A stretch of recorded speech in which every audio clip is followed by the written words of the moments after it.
3 अप्रैल को हुए निर्मल बुबना हत्याकांड को आज पूरे 3 दिन बीत चुके हैं।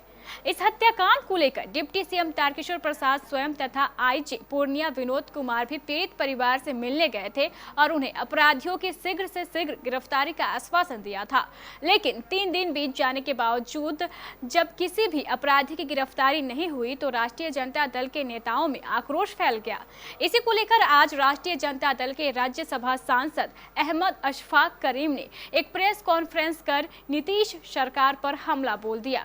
सांसद अशफाक करीम ने जहां निर्मल बुबना हत्याकांड में पुलिस द्वारा लापरवाही बरतने का आरोप लगाया, वहीं नीतीश सरकार पर सूबे में बढ़ते अपराध को लेकर भी कई कटाक्ष किए। देखिए, मामला राजद का नहीं, मामला इंसानियत का है। राजद खरी है एज ए इंसान, एज ए पॉलिटिकल पार्टी ही नहीं, एज ए राजनीतिक पार्टी नहीं, बल्कि एक मानवता है राजद की।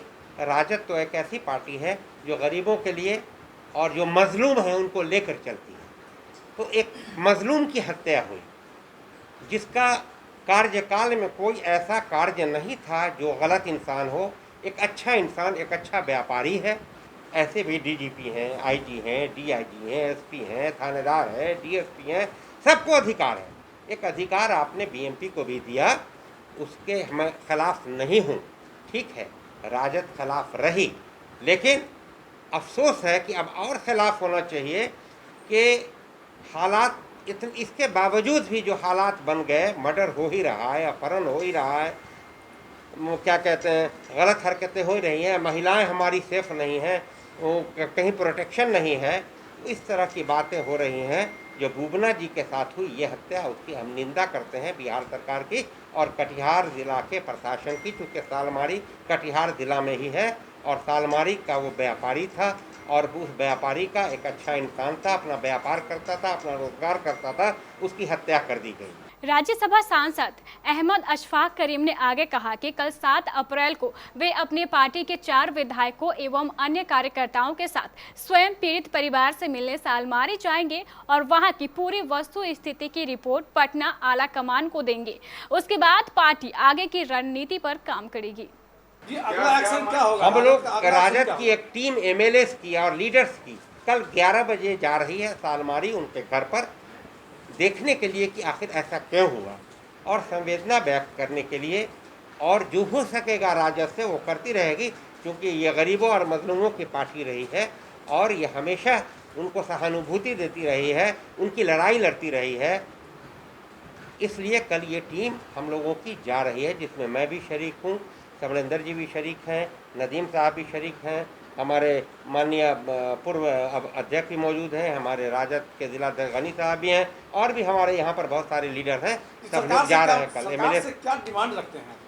हमारा डिमांड है कि जिसने हत्या की, आज तो जिसकी हत्या हो गई, ये मैं नहीं कह सकता हत्या हुई, हत्या हो गई, अब उसको पकड़ने का, उसको सुराग लगाने का आपके पास सारा साधन है, सारा प्रबंध है, सारा इंतज़ाम है, इतना बड़ा प्रशासन है, आपके पास सीआईडी है, आपके पास सारी चीज़ें हैं, उसके बावजूद उसकी पकड़ नहीं हो रही है कि किसने किया।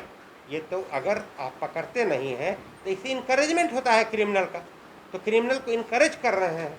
आपको धरपकड़ करना चाहिए, पता लगाना चाहिए, उसको पकड़ के सज़ा होनी चाहिए, सख्त से सख्त सज़ा होनी चाहिए। विधायक का कार्यक्रम है, इसमें रणविजय साहू जी हैं और दूसरे मंजू अग्रवाल जी हैं, तीसरे रामवृक्ष सदा जी हैं और चौथे प्रोफेसर चंद्रशेखर। क्या प्रोग्राम है? वहाँ जांच दल गठित किया गया है पार्टी की तरफ से विधायकों का, उनको वहाँ जाना है घटनास्थल पर और उनके परिजनों से मिलना है, फिर जो जानकारी इकट्ठा होगा फिर प्रदेश कार्यालय को फिर हम लोग वहाँ से पार्टी भी कुछ मुआवजे वगैरह इस तरह कुछ सोचे? वो जांच दल तय करेगा। एक तो पहले ही छोटे व्यापारी जीएसटी से तबाह, अब तो उसमें भय व्याप्त हो गया, छोटे व्यापारी अब बाहर कैसे निकलेंगे? ये सुरक्षा की गारंटी तो सरकार को देनी है। पूरे ज़िले में दहशत का माहौल है उसकी हत्या के बाद से।